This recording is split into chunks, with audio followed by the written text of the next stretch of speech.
যে দেশবাসীর কাছে আমি এটাই জানতে চাই, কোন বাংলাদেশ চান তারা? শেখ হাসিনা ফিরলে তারেক রহমান শেষ। শেখ হাসিনা দেশে ফেরার খবরে তারেক রহমানের এত দুশ্চিন্তা কেন?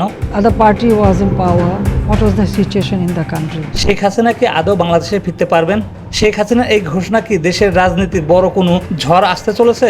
দেশে ফেরা ঘিরে নেপথ্য কি খেলা চলছে, নাকি এটা শুধুমাত্র একটা রাজনৈতিক কৌশল? প্রত্যাবর্তন চুক্তি থাকলেও ভারত কি আদৌ শেখ হাসিনাকে ফেরত পাঠাবে? আন্তর্জাতিক সম্পর্ক অঙ্কটা ঠিক কোথায়? I want to go back to my own country. I'm going for my people. It is not the matter of government. সাবেক প্রধানমন্ত্রী শেখ হাসিনা দেশে ফেরার গুঞ্জন ঘিরে উত্তাপ হয়ে উঠেছে দেশের রাজনৈতিক অঙ্গন। রাজনীতি বিশ্লেষকদের মতে শেখ হাসিনা যদি বর্তমান পরিস্থিতি দেশে ফেরেন তবে তা বিএনপি এবং তারেক রহমানের জন্য সবচাইতে বড় রাজনৈতিক চ্যালেঞ্জ তৈরি করবে।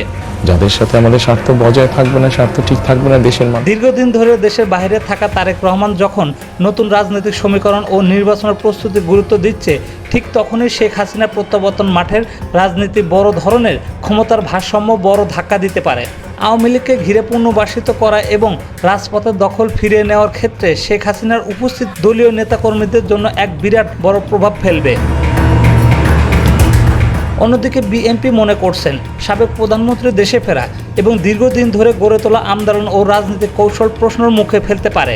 সব মিলে শেখ হাসিনার প্রতিটি সম্ভাব্য পদক্ষেপ এখন তারেক রহমানের জন্য ভবিষ্যৎ রাজনৈতিক কৌশলের উপর বিশাল এক প্রশ্নচিহ্ন বা মহাবিপদ সৃষ্টি করেছে। ভারতের নয়াদিল্লিতে শেখ হাসিনার সংবাদ সম্মেলনের পর তার দেশে ফেরার বিষয়টি নিয়ে নানান আলোচনা চলছে। তিনি আসলে ফিরবেন কি না, আর ফিরলে কবে ফিরবেন, কিভাবে ফিরবেন বা কী হবে, এই প্রশ্নগুলো আলোচনায় আসছে। জুলাই গণ অভ্যুত্থানে ক্ষমতাচ্যুত হয়ে ভারতে আশ্রয় নেওয়ার পর গত 2 বছরে শেখ হাসিনা দেশে ফেরার বিষয়টি একাধিকবার আলোচনায় আসলেও এবারই প্রথম একটি সংবাদ সম্মেলনে আনুষ্ঠানিকভাবে এই ইচ্ছার কথা জানিয়েছেন তিনি। এদিকে শেখ হাসিনা যেমন দেশে ফেরার কথা ভাবছেন, অন্যদিকে দায়িত্ব নেওয়ার পর থেকে প্রত্যাবর্তন চুক্তির মাধ্যমে তাকে ভারত থেকে দেশে ফিরিয়ে আনার কথা বলছে বর্তমান সরকার। অতীতে অন্তর্বর্তীকালীন সরকারের সময়ও ভারতকে এই বিষয়েও বলা হয়েছিল, কিন্তু এই নিয়ে কখনো তেমন কোনো মন্তব্য করেনি প্রতিবেশী দেশটি। বরং প্রত্যাবর্তন চুক্তি থাকা বিভিন্ন শর্ত ব্যবহার করে তাকে ফেরত দেওয়ার বিষয়টি ভারত যে এড়িয়ে যেতে পারে, এই নিয়ে নানান বিশ্লেষণ এসেছে দেশি বিদেশি গণমাধ্যমে। আইন অনুযায়ী নিজ থেকে শেখ হাসিনা দেশে ফেরার বিষয়ে কোনো বাধা দেখছে না আইন বিশেষজ্ঞরা।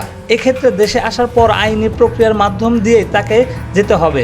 অবশ্য শেখ হাসিনা দেশে ফেরার বিষয়টি যতটা না আইনি বা তার চেয়েও বেশি রাজনৈতিক বলে মনে করছেন রাজনৈতিক বিশ্লেষকরা। এছাড়া বাংলাদেশ ভারত দ্বিপাক্ষিক সম্পর্ক বিষয়টি এক্ষেত্রে গুরুত্বপূর্ণ বলে মত তাদের। দেশের স্বার্থের সাথে যে চাচ্ছেন সেটা যে কোনো দেশের সাথেই হোক না কেন, তাদের সাথে তো স্বাভাবিকভাবে দূরত্ব হবে। আইনি নানান প্রক্রিয়া থাকলেও দিন শেষে দেশের অভ্যন্তরীণ রাজনৈতিক পরিস্থিতি এবং ভারতের সঙ্গে বাংলাদেশের কূটনীতিকের উপর সবকিছু নির্ভর করছে। যদিও এই মুহূর্তে বাংলাদেশের বিদ্যমান রাজনৈতিক বাস্তবতায় শেখ হাসিনা আসলে দেশে ফিরছেন কি না এমন প্রশ্ন তুলেছে বিশেষজ্ঞ কেউ। রাজনৈতিক কৌশলের অংশ হিসেবে বরাবর দেশে ফেরার বিষয়টি তিনি সামনে আনছে কিনা এই নিয়ে ভাবার সুযোগ রয়েছে বলে মনে করেন তারা।